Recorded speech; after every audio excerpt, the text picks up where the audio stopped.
माझं नाव सौ कांचन सुखदेव लिंबोरे. आम्ही एक छोटासा ग्रुप तयार केला होता, एक 10 महिलांचा बचत गट आहे.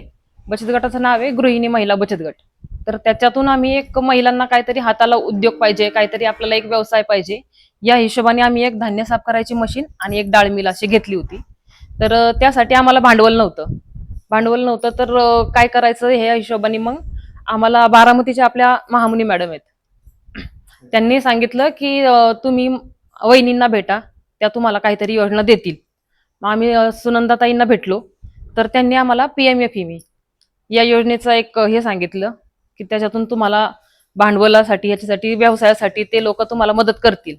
मग त्याच्यातून आम्ही लोन घेतलं. लोन आम्हाला भेटलं त्यावेळेस जास्त माहीत नव्हतं, त्यामुळे 5 ते 6 लाखाचंच लोन झालं आमचं. ते 35% अनुदानामध्ये होतं.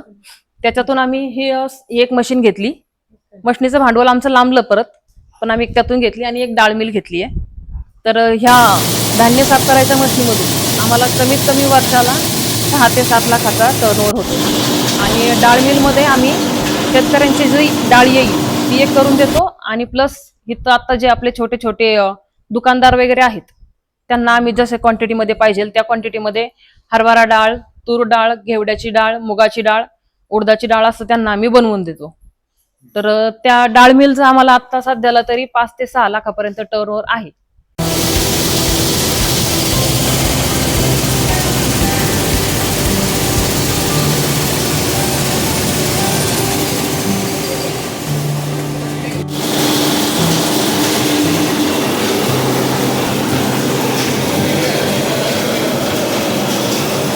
तर आम्हाला त्या ह्याच्या मशनीसाठी ट्रेनिंग KVK बारामतीमधून ॲग्रो फार्म जे आहे त्यामधून मिळालं होतं ट्रेनिंग. तर ट्रेनिंगसाठी आम्ही 3 दिवस तिथे गेलो होतो. त्याच्यातून चांगलं ट्रेनिंग मिळालंय आम्हाला. त्याच्यानंतर आम्हाला त्याच्यातून फायदाही छान झालाय, नॉलेजही चांगलं मिळालं होतं त्यावेळेस, आणि आत्ताही आम्ही त्याचा वापर करतोय चांगला. तर ह्या मशनीमधून, धान्य साफ करायच्या मशनीमधून यावर्षी आम्ही शेतकऱ्यांचा जवळजवळ 200 टन गहू साफ करून दिलाय. तर त्याच्यातून आम्हाला ₹1.5 किलो त्याला रेट आहे. तर एक 7 ते 8 लाखाचा आम्हाला त्याच्यातून फायदा झालेला आहे. आणि डाळ मिल आहे, त्या डाळ मिल मधून सुद्धा एक 4 ते 5 लाखाचा आम्हाला फायदा चांगला झालेला आहे, टर्नओव्हर झालेला आहे आमचा तो. तर त्याच्यामधून आम्ही शेतकऱ्यांची जी काही डाळ येईल ती करून देतो, प्लस आम्ही इथल्या उद्योग जे आहेत आपले छोटे छोटे जे दुकानदार आहेत त्या लोकांनाही आम्ही ती प्रोव्हाइड करतो. राहिलेल्या छिलक्यामधून पण आम्हाला ते जनावरांसाठी यांच्यासाठी त्यांना आम्ही तो विकतो बारडा म्हणून. त्याच्या व्यतिरिक्त आम्ही आता एक फार्म दिदी म्हणून कंपनी आहे, उन्हाळ्यामध्ये एक काम चालू होतं त्यांचं लोणच्याचं. तर त्याच्यामधून आम्ही एक मँगो चुंदा आणि एक आवळा चुंदा असे 2 प्रोडक्ट तयार करतोय. त्याच्यामध्ये पण एक 5 ते 6 महिला आम्ही सगळ्याजणी असतो तिथे करायला रोज, आणि त्याच्यामधून मग ते चालू असतं. त्याच्यामध्ये आता 3 महिन्यामध्ये आम्हाला जवळजवळ 2-2.5 लाखाचा त्यांनी व्यवसाय दिलेला आहे. म्हणजे जवळजवळ 2 ते 3 टन आम्ही माल त्यांचा तयार केलेला आहे.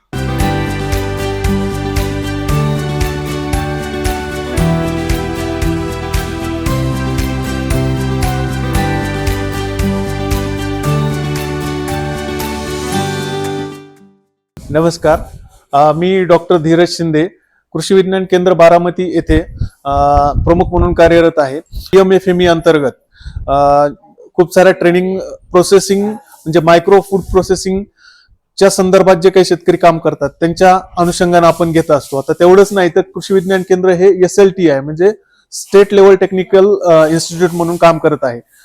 काम करत असताना आपण अशा सुद्धा लोकांना ट्रेनिंग देतो जे की मास्टर ट्रेनर्स म्हणून आहेत. त्याला TOT ट्रेनिंग असं म्हणतात, किंवा DRP असतील, डिस्ट्रिक्ट रिसोर्स पर्सन असतील, DLT असतील, तर या लोकांना सुद्धा ट्रेनिंग आपण आपलं KVK देत आहे. यासोबत ज्या काही SHG आहेत, म्हणजे सेल्फ हेल्प ग्रुप्स आहेत महिलांच्या, तर त्या महिलांना सुद्धा आपण ट्रेनिंग देतो, शेतकऱ्यांना सुद्धा प्रोसेसिंग मधल्या ट्रेनिंग देतो. आता आज आपण सध्या इथं आलेलो आहोत समर्थ दाल मिल, त्यांना आपण ट्रेनिंग दिली होती PMFME अंतर्गत. तर जी ट्रेनिंग आपण दिली त्याच्या माध्यमातून डिस्ट्रिक्ट रिसोर्स पर्सन यांच्या संपर्कातून त्यांनी स्वतःची दाल मिल खरेदी केलेली, आणि या दाल मिलच्या उद्योगापासून जवळपास वर्षाकाठी ते 7 ते 8 लाख रुपये कमवत आहेत. आता प्रोसेसिंग केल्यामुळं गव्हाची प्रतवारी तर सुधारतेच, त्यामुळे शेतकऱ्यांना त्याचा फायदा होतो, विक्रीसाठी, कारण म्हणजे त्या बडे भावानं ते विकू शकतात आणि सोबत यांना प्रोसेसिंग केल्यामुळं यांना सुद्धा जवळपास त्याचा फायदा चांगल्या पद्धतीने होतो. एवढंच नाही तर ज्यावेळेस आपण गहू प्रोसेस करतो तर याच्यामधून प्रोसेस प्रोडक्ट जे आहेत, बाय प्रोडक्ट्स जे आहेत ते बाहेर पडतात आणि ह्या बाय प्रोडक्ट्सचा सुद्धा ते चांगल्या पद्धतीने खत म्हणून असेल, कोंबड खत म्हणून असेल किंवा जनावरांना खत म्हणून असेल, तर अशा पद्धतीने ते उपयोग करतात. तर एकंदरीत अशा प्रकारे आपण व्हॅल्यू ऍडिशन मध्ये आणि प्रोसेसिंग मध्ये गेल्यावर आपल्याला काय होईल की शेतकऱ्यांना जास्तीत जास्त याचा फायदा होईल.